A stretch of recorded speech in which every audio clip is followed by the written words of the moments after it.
नमस्कार दोस्तों, ई मेंटर्स में आपका स्वागत है। ये SSC CGL post in detail series का 13th वीडियो है, जिसमें हम कवर करेंगे असिस्टेंट सेक्शन ऑफिसर यानी सहायक अनुभाग अधिकारी इन मिनिस्ट्री ऑफ एक्सटर्नल अफेयर्स में विदेश मंत्रालय में सहायक अनुभाग अधिकारी के बारे में हम चर्चा करेंगे, जिसमें कि हम जानेंगे selection process, exam, salary, experience, training, posting, quarters और वर्क प्रोफाइल। और जितना भी इनपुट्स हैं इनके बारे में हमें मिले हैं सिलेक्टेड कैंडिडेट से, मींस सारे इनपुट्स जो वहाँ पे काम कर रहे हैं हमने उनसे लिए हैं। तो आप इस वीडियो बने रहिएगा कि वहाँ पर काम का कैसा प्रोसेस होता है, सैलरी कितनी मिलती है, उनका एक्सपीरियंस क्या है। तो इनके बारे में जानने के लिए वीडियो में बने रहिएगा। सबसे पहले हम बात करेंगे सिलेक्शन प्रोसेस और एग्ज़ाम के बारे में, और इनको शॉर्ट में करेंगे क्योंकि इस बारे में लगभग सबको पता है। तो बात करते हैं। देखिए, अगर आपको एएसओ बनना है एमबीए में तो आपको एग्ज़ाम क्वालिफाई करना होगा किसका, एसएससी सीजीएल का, ठीक है, जिसमें कि 4 टीयर होते हैं, टीयर 1, टीयर 2, टीयर 3, टीयर 4। अगर आप पहला टीयर क्लियर करेंगे तब टीयर 2 में आएंगे, फिर टीयर 2 क्लियर करेंगे टीयर 3 में आएंगे, टीयर 3 क्लियर करेंगे टीयर 4 में आएंगे, ठीक है। टीयर 1 में कंप्यूटर बेस्ड एग्ज़ाम होता है, उसमें वो सारा एग्ज़ाम ऑब्जेक्टिव होता है। टीयर 2 में मैथ्स और इंग्लिश आते हैं और वो एग्ज़ाम भी ऑब्जेक्टिव होता है। टीयर 3 डिस्क्रिप्टिव होता है, उसमें एस्से, लेटर, प्रिसाइज और एप्लीकेशन, ये 4 चीज़ों में से कुछ भी आ सकता है, परंतु 3 सालों से एस्से और लेटर आ रहे हैं, ठीक है। और टीयर 4 होता है जिसमें आपको डॉक्यूमेंट वेरीफाई होता है, साथ में आपको कंप्यूटर प्रोफिशिएंसी टेस्ट देना होता है, जिसमें कि 3 मॉड्यूल होते हैं। पहला मॉड्यूल होता है टाइपिंग के लिए, दूसरा मॉड्यूल होता है माइक्रोसॉफ्ट एक्सेल के लिए, तीसरा मॉड्यूल होता है माइक्रोसॉफ्ट पावर पॉइंट के लिए, ठीक है। अगर आपने मॉड्यूल 1 मीन्स टाइपिंग का मॉड्यूल 1 क्लियर किया तब आपके मॉड्यूल 2 और मॉड्यूल 3 चेक होंगे, ठीक है। इसमें कि एक्सेल और पावर पॉइंट के मार्क्स मिलेंगे आपको। जो आपका ये सीपीटी होता है, मीन्स कंप्यूटर प्रोफिशिएंसी टेस्ट, ये क्वालिफाइंग होता है, ठीक है। इस बात का ध्यान रखिए, क्वालिफाइंग होता है, पर क्वालिफाई करने के लिए कुछ मार्क्स अर्जित करने पड़ेंगे। तो उसके लिए आपको एक्सेल और पावर पॉइंट में आपको 200 में से 120 नंबर लेके आना होता है, जो कि काफ़ी सिंपल होता है, ठीक है। अगर आपको इसके बारे में कोई आइडिया नहीं है तो आप इस वीडियो के डिस्क्रिप्शन में एक पीडीएफ डाउनलोड कर सकते हैं, जो कि मैंने बना रखा है, ठीक है, सीपीटी और टेस्ट के लिए, तब उसको डाउनलोड कर लीजिएगा। अगर आपको वीडियो देखना है इसके लिए तो सीजीएल 2016, सीजीएल 2017 के लिए मैंने पहले से वीडियो बना रखी है मंडल मैथ्स चैनल पर, आप वहाँ देख सकते हैं। साथ ही सीजीएल 2018 के लिए भी मैं वीडियो बनाने जा रहा हूँ, जो मैंने पीडीएफ नीचे डिस्क्रिप्शन में शेयर कर रखी है, उसको आप डाउनलोड कीजिएगा। और उसी के ऊपर मैं वीडियो अगले महीने मीन्स नवंबर में बनाने जा रहा हूँ। डेट मैंने फाइनल नहीं करी है, परंतु नवंबर में कोशिश करूँगा कि बना दूँ सारे वीडियोस, ठीक है। सारे बोले तो एक्सेल और पावर पॉइंट के ऊपर, ओके। तो बात हमारी थी एग्ज़ाम की, है ना। तो आपने देखा ऐसे सीजीएल का एग्ज़ाम देना होगा आपको, और उसमें क्लियर करने होंगे 4 टीयर, ठीक है। अगर आपने चारों टीयर क्वालिफाई कर लिए और आपके मार्क्स जो है एमईए मीन्स विदेश मंत्रालय की जो कट ऑफ है उससे ज़्यादा हुए और आपने उसको ऑप्ट किया, तब आप बन जाएंगे सहायक अनुभाग अधिकारी इन विदेश मंत्रालय, ठीक है। तो उसके लिए आपको बहुत बहुत बधाइयाँ। अब हम बात करेंगे बाकी पॉइंट्स के बारे में, means training, posting, quarters, work profile, salary और एक्सपीरियंस। तो इनके लिए जो इनपुट्स मिले हैं उनको हमने पीडीएफ में कन्वर्ट किया है, तो अब बात करेंगे हम पीडीएफ से, ओके। आइए देखते हैं सेलेक्टेड कैंडिडेट्स के इनपुट इस पोस्ट के बारे में। उनका नाम Tushar, designation assistant section officer in ministry of external affairs. अब जॉब के प्रोज एंड कॉन्स देखते हैं। पहले प्रोज, फॉरेन पोस्टिंग हो जाती है और फॉरेन अलाउंस काफ़ी अच्छे मिलते हैं। One becomes financially sound after just one posting. और दूसरा प्रोज है, रूटीन टाइमिंग है 9 से 5:30। कुछ सेक्शन में एक्स्ट्रा काम होता है, कभी कभी रुकना पड़ सकता है, उन सेक्शन को छोड़कर रूटीन टाइमिंग है 9 से 5:30। All ME offices are near metro stations, commuting is not an issue. Fourth, some sections have almost no work one can use for preparing for other exams. आपकी पोस्टिंग किसी भी ministry में हो, उस ministry में sections होंगे 3 type के, जहाँ पे बहुत कम काम होगा, एवरेज काम होगा और थोड़ा ज़्यादा काम होगा। ठीक है, अगर आपको कम काम वाला सेक्शन मिला तो वहाँ पे आपको सीखने को कम मिलेगा, लेकिन अगर आप प्रिपेयर करना चाहते हैं एग्ज़ाम के लिए तो वहाँ पे प्रिपेयर कर सकते हैं। ठीक है, उसके बाद है joining with in 2 months after SSC result. SSC के रिजल्ट के बाद जो ज्वाइनिंग टाइम होती है वो काफ़ी कम होती है मिनिस्ट्री इन एक्सटर्नल अफेयर्स में। ठीक है, 1 second. Next point, life is pretty chilled and we get plenty free time during office hours. इनकी लाइफ काफ़ी चिल हो गई है एमईए ज्वाइन करके, और ऑफिस आवर्स में भी इनको काफ़ी टाइम मिल जाता है, अच्छी बात है। As of MEA get respect from other ministries, I have personally experienced. ठीक है, ये हो गए 7 प्रोज। अब आते हैं कॉन्स पर। तो पहला कॉन्स है no formal training is given. देखो, कोई ट्रेनिंग इतनी अच्छी खासी नहीं हुई इनकी, और इनको सेक्शन बहुत जल्दी अलॉट कर दिया गया है, और अज्यूम किया गया है कि इनको पहले से बहुत कुछ आता है क्योंकि इन्होंने सीजीएल एग्ज़ाम पास करके आए हैं। जो प्रमोशन एस्पेक्ट्स अभी काफ़ी बुरे चल रहे हैं। क्यों? क्योंकि इसके पीछे का रीज़न यही है कि एलडीसी का एग्ज़ाम जो है वो अभी रुके हुए हैं 2015 से ड्यू टू कोर्ट केस। ठीक है, लेकिन आगे और एक लाइन लिखे उन्होंने, cadre review is expected to make things better. Means अभी कैडर का रिव्यू हो रहा है, अगर वो चीज़ अच्छी हुई तो इनका जो प्रमोशन का क्राइटेरिया है वो काफ़ी अच्छा जाएगा। अगला कौन से, IFS A and IFS B divide is huge. Okay, we are treated as assistant rather clerks. ठीक है, अगला पॉइंट है for foreign postings cipher training is mandatory, it is not a structure training and it takes time to get use to it. अगर आपको foreign poster चाहिए तो cipher training करनी पड़ेगी, ये बहुत मैंडेटरी चीज़ है, ये स्ट्रक्चर ट्रेनिंग नहीं है। अगर इसको आप करने जाओगे तो टाइम लगेगा सीखने में, और सेक्शन अलाउ नहीं करते हैं साइफर ट्रेनिंग के लिए इतनी जल्दी। Many a time after clearing all formalities before posting one has to wait 3-4 months to actually join his or respective missions. Okay, अब इन्होंने इस जॉब प्रोफाइल की रेटिंग दी है 7 out of 10। अब नेक्स्ट पॉइंट हमने पूछा था books test series you followed, कौन कौन सी बुक्स फॉलो करें, टेस्ट सीरीज दिया। जवाब है grade up test series for Tier 1 Tier 2 I gave all free mocks available. Grade up के टेस्ट सीरीज लिए थे। उसके बाद इंग्लिश की बुक थी Plinth to Paramount Neetu Singh की, class notes and vocab from English is easy, Kiran and SP Bakshi mocks. ठीक है, प्लिंथ टू पैरामाउंट करी है और वोकैब उसी से करी है, किरण और एसपी बख्शी भी करी है, साथ में मॉक्स भी दिए हैं। जीएस के लिए आई मेनली, ठीक है, I mainly relied on my class notes पर रिलाई किया है। पैरामाउंट के बुकलेट और मॉक्स पर उन्होंने लिखा है पैरामाउंट के बुकलेट में उन्होंने पैरामाउंट से कोचिंग ली होगी। ठीक है, and mocks there is 1 GS class notes available in Mukherjee Nagar, I also use them for revision, mocks are very important for creating a question bank. Okay, maths के लिए क्लास नोट्स करें, Paramount की book लिए और mock test only.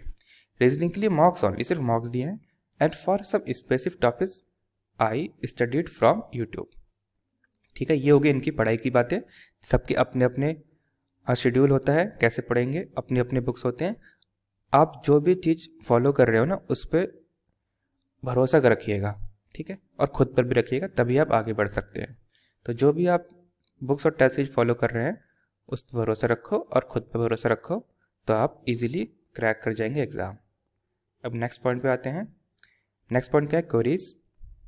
हमने अपने group में member से क्वेरीज मांगे थे, उन्होंने बहुत सारी क्वेरीज दी थी, हमने उसको कंपाइल किया और उस कंपाइल फॉर्म को हमने जो है सिलेक्टेड कैंडिडेट से पूछा और उन्होंने उसके आंसर दिए हैं। जो रेड में दिख रहा है आपको ये हमारी क्वेरीज है और ग्रीन में सिलेक्टेड कैंडिडेट्स का आंसर है। तो पहला क्वेश्चन है how much time SSC CGL final result declaration the candidate is contacted by the department. Means SSC CGL का रिजल्ट डिक्लेयर हो गया, ठीक है, उससे कुछ टाइम बाद डिपार्टमेंट कॉन्टेक्ट करेगा, तो कितने टाइम बाद कॉन्टेक्ट करेगा? तो जवाब आया 2 महीने बाद एमईए भेजता है attestation forms along with medical form. Attestation form और मेडिकल फॉर्म भेजता है। मेडिकल आप किसी भी गवर्नमेंट हॉस्पिटल से करा सकते हैं। अब अगला क्वेश्चन है कि डिपार्टमेंट कॉन्टेक्ट कैसे करता है, ईमेल के थ्रू या पोस्ट के थ्रू। तो जवाब है दोनों तरीके से करता है। और हमने अगला क्वेश्चन पूछा था, जो अगर पोस्ट के थ्रू करता है तो वो कॉरस्पॉन्डेंस एड्रेस से भेजेगा, परमानेंट एड्रेस से भेजेगा। तो जवाब है बोथ एड्रेसेस फॉर सेम, दोनों एड्रेस सेम है, इसलिए इसके बारे में इनपुट नहीं दे सकते। अगला क्वेश्चन है what forms docs to be submitted on. जब वहाँ पे डीवी करने जाएंगे तो क्या क्या दिखाना पड़ सकता है। तो उन्होंने लिखा डीवी डॉक्यूमेंट्स, मीन्स यहाँ पे इनका तात्पर्य ये होगा कि जो एसएससी के डीवी में जाते हैं तो वहाँ पे जो डॉक्यूमेंट्स दिखाते हैं वही दो डॉक्यूमेंट्स दिखाएंगे अलॉन्ग विथ पीसीसी। ये PCC means police clearance certificate होगा, ठीक है, एंड मेडिकल सर्टिफिकेट। ये चीज़ें उनको दिखानी होती है और जमा करनी होती है।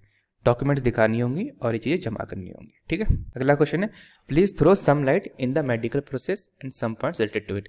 अब हमने यहाँ पर मेडिकल के बारे में पूछा है। 1 सेकेंड। उन्होंने मेडिकल के बारे में जवाब दिया है मेडिकल प्रोसेस काफ़ी रिलैक्स होता है एमईए वालों के लिए। कैंडिडेट्स इसको किसी भी गवर्नमेंट हॉस्पिटल से करा सकते हैं और उनके अनुसार मेडिकल ग्राउंड्स पर कोई भी रिजेक्ट नहीं हुआ है, ठीक है। अगला क्वेश्चन है हमारा पुलिस वेरिफिकेशन प्रोसेस पर कुछ प्रकाश डाले। तो कुछ जवाब है पुलिस वेरिफिकेशन ऑटोमेटिकली होता है, ठीक है। एसएससी सीजीएल में जब भी आपकी ज्वाइनिंग होती है किसी भी डिपार्टमेंट में तो मोस्टली केसेस में यही होता है कि पुलिस वेरिफिकेशन ऑटोमेटिकली होता है, आपको कुछ करने की जरूरत नहीं होती है, ठीक है। ये मोस्ट केसेस में, सब में नहीं है। अब ये लिखा है PVR includes a form which has some basic details of you and get signed by 2 persons who you know and live near to home, ठीक है। पीवीआर में आपकी डिटेल्स होगी और साथ में आप अपने पड़ोस के 2 लोगों से साइन करवाएंगे जो आपको जानते हैं, ठीक है। ये बहुत इजी होती है और सिंपल प्रोसेस होता है जो कि 2 से 10 दिन तक का टाइम ले सकता है। अगला क्वेश्चन है कि जॉब लोकेशन की प्रेफरेंस मांगते हैं। तो जवाब है नहीं, क्योंकि सिर्फ एक ही जगह पोस्टिंग हो, वो है दिल्ली। फिर next question time taken to get into training up phase, ठीक है। तो ट्रेनिंग के लिए कितना टाइम लगता है। तो इनका जवाब है कि 45 दिन के बाद ट्रेनिंग होती है। 45 दिन कौन से 45 दिन, अगर आप ज्वाइन करेंगे तो ज्वाइनिंग करने के 45 दिन बाद आपको ट्रेनिंग होगी और ट्रेनिंग 10 दिन की होगी। और 10 दिन में से जो 10 दिन ट्रेनिंग होगी उसमें हाफ डे ट्रेनिंग होगी, ठीक है। और उस बाकी हाफ डे में आपको अपने सेक्शन में जाना पड़ेगा। And for cipher training new batches keep coming in every 2-3 months. Cipher की ट्रेनिंग के लिए नया बैच हमेशा 2-3 महीने में आते रहता है। कुछ इंपॉर्टेंट पॉइंट्स पूछा हमने तो उन्होंने कहा कि नहीं, इतना ही काफ़ी है। अगला पॉइंट है ट्रेनिंग फेज। तो ट्रेनिंग फेज के लिए पहला क्वेश्चन आया है what is duration of training. तो ट्रेनिंग का ड्यूरेशन क्या है, 10 डेज। तो उन्होंने ऊपर भी यही बताया था कि 10 दिन जाना पड़ता है ट्रेनिंग के लिए और उसको नेट 5 डेज मान सकते हैं। क्यों, क्योंकि आधे दिन आप ट्रेनिंग करेंगे और आधे दिन आप अपने सेक्शन में जाएंगे। तो what are the location for training, training के लिए क्या लोकेशन है। तो उन्होंने बताया है Sushma Swaraj institute for foreign services, new Delhi में है। तो ट्रेनिंग में आपको मॉड्यूल्स वगैरह बताइए कि आपको क्या क्या सिखाया गया है। तो उन्होंने कहा बेसिक 45 मिनट के लेक्चर्स होते हैं, कोई असाइनमेंट्स या मॉड्यूल नहीं होते हैं। अगला क्वेश्चन है ट्रेनिंग के टाइम पे कोई एग्ज़ाम होता है और क्या उनका फ्यूचर रिलेवेंस है। तो जवाब है कोई एग्ज़ाम नहीं होता है, लेकिन आप काफ़ी चीज़ें सीख जाते हैं, ठीक है। अगला क्वेश्चन है खाने पीने रहने की सुविधा डिपार्टमेंट देता है क्या, यह हमें खुद करना है। और वहाँ पे अगर डिपार्टमेंट देता है तो क्या ज़रूरी है वहाँ पे रहना या उन्हीं का खाना। तो जवाब है नहीं, ठीक है। इसका जवाब सिंपल सा है नहीं। अगला उन्होंने पॉइंट लिखा है स्नैक्स और कॉफ़ी सर्व होता है। पहले काफ़ी हाई क्वालिटी के सामान मिलते थे खाने के लिए, लेकिन अब थोड़ा एवरेज हो गया है। फिर नेक्स्ट क्वेश्चन है what are the charges department take for accommodation food. तो चार्जेस कितना लेता है डिपार्टमेंट। तो सिंपल जवाब है no charges for accommodation food. देखिए आपकी आधे दिन की ट्रेनिंग हो रही है, इसका मतलब ये है कि आप जाओगे, क्लास अटेंड करोगे, वहाँ पे चाय वगैरह मिलेगी सिर्फ, क्योंकि आधे दिन की टाइमिंग है। तो लंच प्रोवाइड आई थिंक नहीं होगा, ठीक है। फिर वापस अपने सेक्शन में जाओगे, मीन्स आपको लंच भी शायद खुद ही लेके जाना होगा। अगला क्वेश्चन है what is the salary allowance during training do they provide HRA. तो सही जवाब है इसका full salary along with HRA. Other important points if any, हमने पूछा कुछ एक्स्ट्रा पॉइंट्स है कुछ, तो उन्होंने कहा हाँ we get to see the divide between IFS A and B during training. In my experience, we were treated as junior staff by SSIFS officials. Okay. अगला क्वेश्चन नहीं, अगला पॉइंट है, इंपॉर्टेंट पॉइंट क्या है वो पोस्टिंग, ट्रांसफ़र, डिप्यूटेशन के बारे में मैंने पूछना चाहा। तो क्वेश्चन है time taken to get posted after training phase. ये हमने कहा कि ट्रेनिंग फेज के बाद पोस्टिंग के लिए कितना टाइम लगता है, तो इनका जवाब कुछ नहीं है क्योंकि इन्होंने पहले ही जवाब दे दिया है कि ट्रेनिंग कैसे होगी, आधे दिन, सिर्फ आपको आधे दिन जाना है और आपकी ट्रेनिंग ऐसे चलेगी। तो इसमें एक सबसे बड़ा फैक्ट ये है कि मैंने पिछले बैच के बंदों से ही पूछा तो उन्होंने बताया है कि पहले उनके टाइम पे ट्रेनिंग नहीं होती थी। 2017 बैच वाले बच्चों के लिए ट्रेनिंग हो रही है, ठीक है, इस बात का भी ध्यान रखिएगा। तो अगला क्वेश्चन है, क्या ये ऑल इंडिया पोस्टिंग है, eligibility criteria for all India posting? ठीक है, तो जवाब है नहीं, but one can get transfer to state offices in some cases. Chances of posting home state, simple सा जवाब है very less. Transfer after how many years as per eligibility, ठीक है, ये वाला जो क्वेश्चन इनके लिए उन्होंने जवाब दिया है nil. After transfer do we lose seniority, इनका जवाब है नो। डिप्यूटेशन क्राइटेरिया के क्या चांसेस है, तो इन्होंने जवाब दिया है डिप्यूटेशन अलाउड होता है लेकिन स्टाफ की शॉर्टेज होती है इसलिए डिप्यूटेशन के चांसेस कम है। तो डिप्यूटेशन के टाइम पे सैलरी सीनियरिटी के सैलरी और सीनियरिटी का क्या क्राइटेरिया है, ठीक है, मतलब क्या होगा अगर आप डिप्यूटेशन पे जाएंगे, तो इनका जवाब है नो आइडिया। पर इसके बारे में मैंने आपको आइडिया बता रखा है, वो है एक वीडियो आप देखिएगा ASO इन सीरियस वाली वीडियो, तो उसमें आप इस पॉइंट पे जाइएगा, पोस्टिंग ट्रांसफर डिप्यूटेशन वाले पॉइंट पे जाइएगा, वहाँ पर ये वाला जब मैंने इसके बारे में बता रखा है वहाँ पर कि डिप्यूटेशन पे जाएंगे तो आपको कितनी सैलरी मिलेगी या सीनियरिटी बढ़ेगी या नहीं बढ़ेगी, ठीक है। फिर यहाँ पे सिंपल सा आपको बता देता हूँ, जैसे कि डिप्यूटेशन, मान लो आपको डिप्यूटेशन पे गए, ठीक है, अगर पोस्ट सेम रही, मोस्टली पोस्ट एक अपर हो जाती है, जैसे आप ASO हो तो आप नेक्स्ट पोस्ट पे नेक्स्ट लेवल पे चले जाते हैं डिप्यूटेशन के टाइम पे।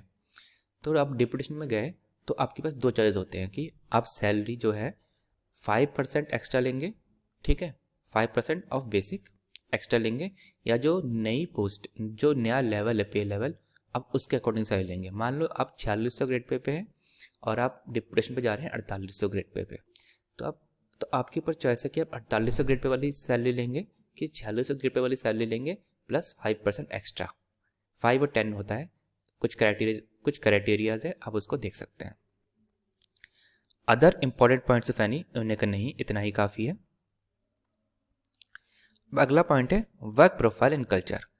तो पहला क्वेश्चन हमारा number of working days in a week 5 days है अगर आप हेडक्वार्टर में हैं या मिशंस में। मिशंस बोले तो अगर आपकी फॉरेन पोस्टिंग हुई है तो दोनों ही केस में 5 डेज। ऑफिस टाइमिंग क्या है 9 से 5:30।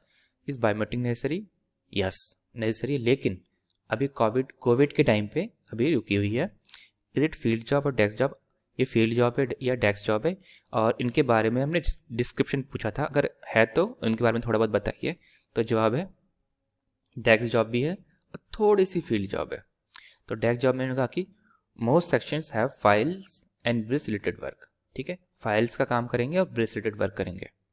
और फील्ड जॉब में उन्होंने लिखा है कि some sections where we get duties in international trips of prime minister, president and VIPs, sorry VIPs नहीं होगा, ये वाइस प्रेसिडेंट होगा, ठीक है। एनी ड्रेस कोड और यूनिफॉर्म, कोई ड्रेस कोड है, यूनिफॉर्म है, या आप पब्लिक डीलिंग भी करते हैं? तो जवाब है formal dressing is appreciated but many comes in informals, no big deal. What kind of office culture is there? In starting it is very messy as we do not get any training and have to learn by doing our work and learning from seniors.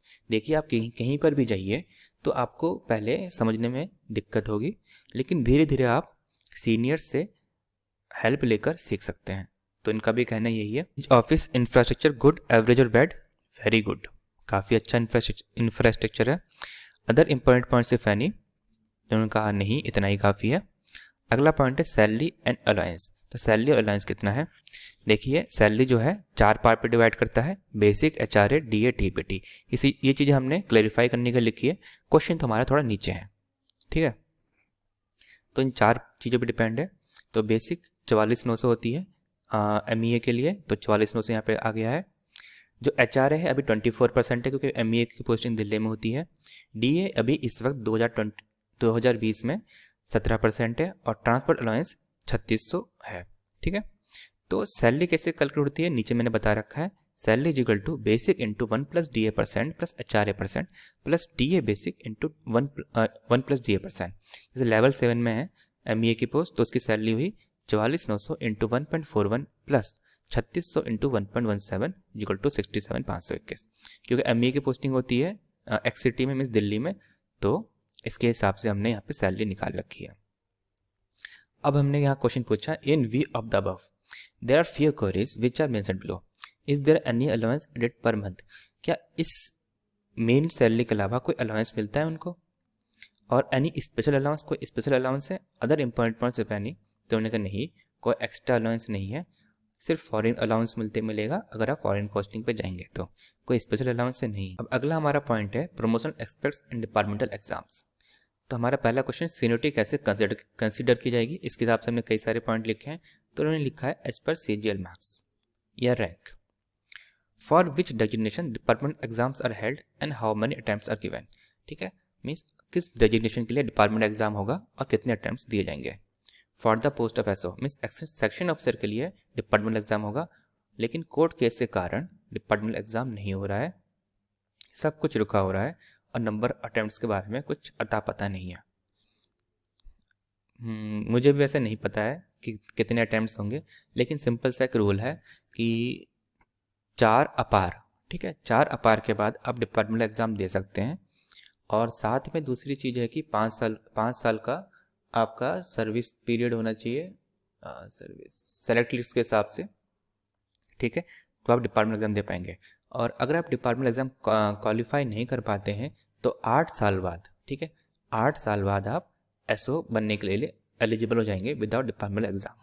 ठीक है, तो आप समझिए कि 3-4 बार attempt तो आप कर सकते हो जब तक 8 साल ना हो, है ना। Promotion letter number of years for each promotion. ठीक है, प्रमोशन लेटर देखिए आपकी इनिशियल एंट्री होगी ASO लेवल 7 के पद पर, फिर एग्ज़ाम देने के बाद या 10 साल बाद आपका SO लेवल 8 पर आ जाएंगे। ठीक है, और उसके बाद 4 साल बाद ऑटोमेटिकली SO लेवल 10 पर जाएंगे। ठीक है, SO लेवल 10 मीन्स जब 100 ग्रेड पे। फिर SO रहने के 8 साल बाद आप EOS लेवल 11 पर जाएंगे। फिर उसके 5 साल बाद आप DS लेवल 12 पर जाएंगे। फिर उसके 5 साल बाद डायरेक्टर बन जाएंगे और उसके कुछ साल बाद JS बन जाएंगे। ठीक है, ये चीज़ मैंने बोल तो दी है पर ऐसा होता नहीं है, इस बात का ध्यान रखिएगा, क्योंकि जो प्रमोशन है वो वैकेंसी पे डिपेंड करती है। तो जब तक आपका डिपार्टमेंट वैकेंसी नहीं बताएगा तब तक आपका प्रमोशन नहीं हो पाएगा, इस बात का भी ध्यान रखिएगा। तो जो चीज़ें, ये हमारा सिंपल सा एक क्राइटेरिया प्रमोशन होने का, लेकिन इतने साल बाद बनते नहीं है, इससे ज़्यादा साल लग जाते हैं। जैसे मान लीजिए, देखो ये वाला 4 साल तो है कि हो पक्का होगा, पर जो बाकी है उसके बारे में हम कह नहीं सकते। ठीक है, अगला है other important points of any. तो उन्होंने कहा right now an ASO in MEA can reach up to DS and if lucky then director. तो जो ASO वाला बंदा है वो DS तक पहुंच सकता है, अगर लकी रहा तो डायरेक्टर तक जा सकता है। ठीक है, अगला पॉइंट है क्वार्टर्स। क्वार्टर्स के बारे में देखते हैं, उन्होंने क्या बताया है, आपको किस टाइप का क्वार्टर मिलता है। उन्होंने बताया टाइप 3 क्वार्टर्स, जो कि 2 BHK या 2.5 BHK के बराबर होता है। 2 BHK के बारे में सबको पता है। 2.5 का मतलब है कि उसमें एक स्टोर रूम जैसा होगा, जो कि हम आधा बेडरूम जैसा मान सकते हैं। ठीक है, तो इसलिए 2.5 लिख दिया है। अगला क्वेश्चन है after how many years we can get the quarters, कितने साल बाद हमें क्वार्टर्स मिल सकता है। तो सिंपल सा जवाब है, क्योंकि दिल्ली में बहुत ज़्यादा सेंट्रल गवर्नमेंट एम्प्लॉयज़ है, इसलिए आपको 5 साल बाद ये फ्लैट मिल सकता है, और कह भी नहीं सकते कि 5 साल बाद मिलेगा या 8 साल बाद मिलेगा। ठीक है, क्योंकि एम्प्लॉयज़ बहुत ज़्यादा है। Conditions and locality of the quarters, आपको मिलेगा DDA टाइप फ्लैट्स, द्वारका या Gol market side. Distance from the office depend करेगा लोकेशन टू लोकेशन, ये आपके ऑफिस कैंपस के बगल में भी हो सकता है और दूर भी हो सकता है। अब कुछ एक्स्ट्रा क्वेश्चंस जो कि ग्रुप मेंबर्स ने पूछे थे, थोड़ा अलग टाइप के क्वेश्चन थे, इसलिए मैंने एक्स्ट्रा क्वेश्चन करके लिखा है। तो पहला क्वेश्चन है does foreign allowance increase per year as basic DA increases. देखिए यहाँ पे हमारा बेसिक इंक्रीज होता है और DA भी इंक्रीज होता है ना। तो ये करें क्या फॉरेन अलाउंस भी साथ उसके साथ इंक्रीज होता है, तो जवाब है नहीं। ऐसा नहीं होता है। जब हमारा फॉरेन अलाउंस रिवाइज होगा तभी ये इंक्रीज या डिक्रीज होगा। तो अब अगला क्वेश्चन है कि फॉरेन पोस्टिंग के टाइम पे आप कितना लीव ले सकते हैं और एक टाइम पे या अलग अलग टाइम पे। तो जवाब है 3 साल में आपको 45 दिन छुट्टी ले सकते हैं। अगला क्वेश्चन है कि हमें वहाँ पर फॉरेन पोस्टिंग तो मिल गई है, ठीक है, तो क्या हमें यहाँ पे रेजिडेंस मिलेगा और क्या टीवी, यूटेंसिल्स, एमिनिटीज़ वगैरह वगैरह हमें मिलेंगी या हमें खुद अरेंज करनी होगी। तो इसका जवाब है कि आपको रेजिडेंस मिल जाएगा, बेसिक फर्नीचर भी मिलेंगे, लेकिन आपको कुछ पैसे खर्च करने पड़ेंगे। जैसे कि फर्नीचर मिल गया, रेजिडेंस मिल गया, लेकिन आपको वॉशिंग मशीन, एसी वगैरह चीज़ों के लिए आपको पैसे खर्च करने होंगे। अब अगला क्वेश्चन है क्या सब कुछ टैक्स फ्री है एमई ऑफिसर्स के लिए, और स्कूल फीस के बारे में बताइए और कुछ एक्स्ट्रा चार्जेस हो तो वही बताइए। इनका जवाब है कि स्कूलिंग फ्री होती है मिशंस में, no hospital fee also. What protection do we get apart from diplomatic passport. Diplomatic passport के अलावा क्या प्रोटेक्शन मिलती है, तो लिखा है all kind of protection and immunity. और आपको प्रोटेक्शन और इम्यूनिटी मिल रही है, ठीक है, लेकिन इसको आप प्रॉपरली यूज कीजिएगा, मिसयूज मत कीजिएगा। अगला क्वेश्चन है is there any incentive for someone working diligently और हैविंग गुड रिक्वायर्ड स्किल्स। अगर आप काफ़ी अच्छे से काम कर रहे हैं, आपके पास स्किल्स है, तो क्या इसका कोई इंसेंटिव है, तो इसका जवाब है आपको सिर्फ सेल्फ सेटिस्फेक्शन मिलेगा और रिस्पेक्ट मिलेगी, कोई इंसेंटिव नहीं मिलेगी। लेकिन आप डिपार्टमेंटल एग्जाम में काफ़ी अच्छा कर सकते हैं। अगला क्वेश्चन है if transfer to regional passport office is done, क्या रीजनल पासपोर्ट ऑफिस में ट्रांसफर हो सकता है, तो उन्होंने लिखा वेरी लेस चांस, काफ़ी लेस चांस है। और अगला क्वेश्चन है अगर हम फॉरेन पोस्टिंग ऑप्ट नहीं करते हैं, क्या आप दिल्ली में लाइफ टाइम रह सकते हैं, तो जवाब है हाँ, आप फॉरेन पोस्टिंग जाने से मना कर सकते हैं। लेकिन अगर आप काफ़ी टाइम तक मना करते रहें और आप काफ़ी सालों बाद आपने कहा ठीक है मुझे फॉरेन पोस्टिंग जाना है, कि तब आप सीनियर बन चुके होंगे, तो आप अपने हिसाब से डिजायर्ड लोकेशन पा सकते हैं, ठीक है। यहाँ पर मैं अपनी साइड से एक चीज़ बोलना चाहूँगा, देखिए अगर आपको लाइफ टाइम दिल्ली रहना है, ठीक है, लाइफ टाइम दिल्ली रहना है, तो आप एमईए क्यों ले रहे हैं, ठीक है, आप एमईए क्यों ले रहे हैं, क्योंकि जो बंदा फॉरेन जाना चाहता है, आपने उसकी एक तरह से पोस्ट ले ली है, तो मैं आपको सजेस्ट करूँगा कि एमईए के अलावा कोई दूसरी पोस्ट लीजिएगा, ताकि आप दिल्ली में रह सके और दूसरों का ही भला हो और आपका ही भला हो। क्योंकि कोई अलग से पर्क्स नहीं है कि आप एमईए ले और दिल्ली में ही रहे। अगर आपने एमईए लिया है तो कम से कम 1-2 फॉरेन पोस्टिंग तो जाइएगा, नहीं तो एमईए लेने का फ़ायदा नहीं है, सिंपल सी बात है, ठीक है। अगर आपने एमईए नहीं लिया तो आपके लिए मैं ऑप्शन कुछ बता देता हूँ, जैसे आप ईसीआई ले सकते हैं, election commission of India, CSS ले सकते हैं, रेलवेज ले सकते हैं, एएफएच को ले सकते हैं। अगर आप ये सारे पोस्ट एएसओज वाले हैं, साथ में हम आईबी भी ले सकते हैं, ठीक है। और अगर आपको इंस्पेक्टर चाहिए होगा तो आप आईटीआई जा सकते हैं, एक्साइज जा सकते हैं, लेकिन अगर आपका फॉरेन पोस्टिंग नहीं चाहिए तो आप एमईए मत लीजिएगा, ठीक है। अब उनके पर्सनल एक्सपीरियंस के बारे में जाते हैं। तो उन्होंने कहा कि देखिए आप जॉब की तैयारी कर रहे थे तो आपने कुछ इमेजिन किया होगा, ठीक है, आपके दिमाग में कुछ होगा। अब आपने जॉब ज्वाइन कर लिया है तो आपने अब देख लिया वहाँ पे क्या चीज़ होती है, तो उन दोनों के बीच में कोई डिफरेंस है, तो उन्होंने लिखा हाँ मैंने थोड़े अच्छे प्रमोशन एक्सपेक्ट किए थे और कुछ अदर फैक्टर्स भी है।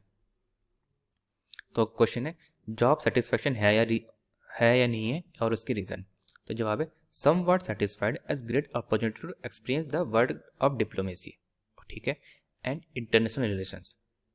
आप समझ रहे होंगे इस बात को। One can settle abroad also. Children of MEA officials get high quality education abroad. Handsome foreign allowance. Personally, my family is extremely satisfied by my rank and job. I get good social recognition. All this because of MEA. बंदा बहुत ही खुश है, आप समझ रहे होंगे, आप इनका मतलब भी समझ ही चुके होंगे।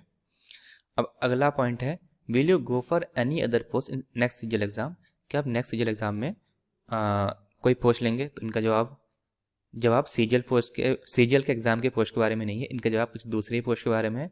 लिखा है उन्होंने maybe I will try for RBI grade B if I do not get foreign posting next year.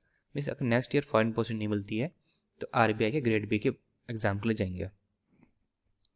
According to you what are the top 5 CGL post, फिर हमने पूछा था कि आपके हिसाब से 5 सीजीएल के पोस्ट बताइए जो कि टॉप पर है आपके लिए।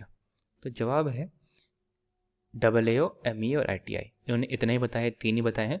Rest all depends on personal preference like home town, climate, transport facility etcetera. अगला क्वेश्चन हमने पूछा था कि आप गवर्नमेंट क्वार्टर्स में हैं या रेंटेड अपार्टमेंट्स में हैं। तो जवाब है रेंटेड फ्लैट्स में। ठीक है, तो नियर लक्ष्मी नगर में, सब कुछ लिख दिया है। And Saket are some of better option available. अच्छा, ये इनका जवाब नहीं है, इनका जवाब है ये रेंटेड फ्लैट में रहते हैं। और यहाँ पे कुछ ऑप्शन दिए हैं आप लोगों के लिए। अगर आप MBA में आते हैं, दिल्ली में आते हैं, तो अगर आप एक्स सिटीज़ में आते हैं, ठीक है, तो आप लक्ष्मी नगर में आ सकते हैं, दिल्ली का एक इलाका है, और साकेत के पास जा सकते हैं अगर आपको कुछ बेटर ऑप्शन चाहिए तो। Can we get time for UPSC preparation while working in this job. इस जॉब में रहते हुए क्या हम UPSC प्रिपरेशन कर सकते हैं? हाँ, जवाब है हाँ, अगर आप डिटरमाइंड है UPSC के लिए एंड आपको कुछ अनइम्पॉर्टेंट सेक्शन मिल जाते हैं, तब आप UPSC की तैयारी कर सकते हैं। हमने पूछा other important points if any, इसके अलावा कुछ इंपॉर्टेंट पॉइंट्स आप बताना चाहेंगे? तो उन्होंने कहा काफ़ी अच्छे इंग्लिश वर्ड लिखे हैं। MBA has some lucrative and alluring aspects, but if one wants good promotion then AAO, DA and ITI are better। यार ये DA में गुड प्रमोशन कहाँ से आ गया? ठीक है, AAO भी शायद एक प्रमोशन के बाद रुक सा जाता है, तो इसका जवाब आई थिंक इतना खास नहीं है। But for the post of ASO MEA is definitely the best choice. Home affairs is a close second दो। इनके हिसाब से MEA काफ़ी अच्छी पोस्ट है।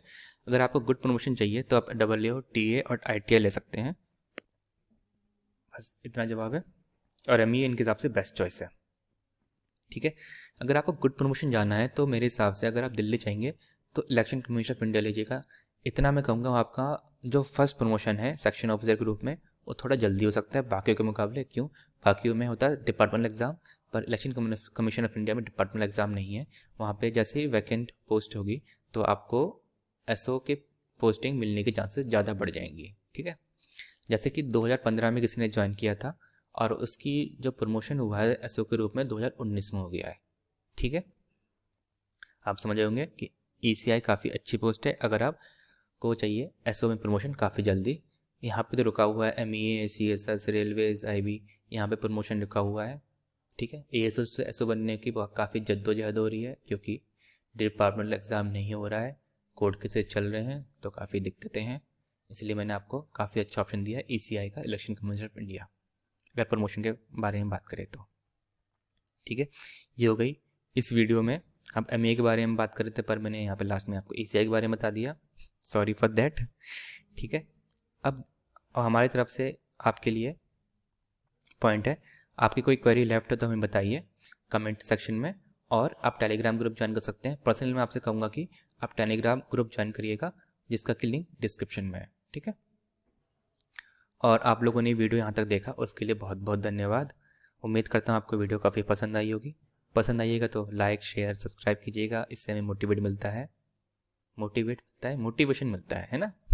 कुछ गड़बड़ियाँ होती रहती है, उसको माफ़ कर दीजिएगा। दोस्तों, अभी के लिए इतना ही। बाय दोस्तों, and have a nice day.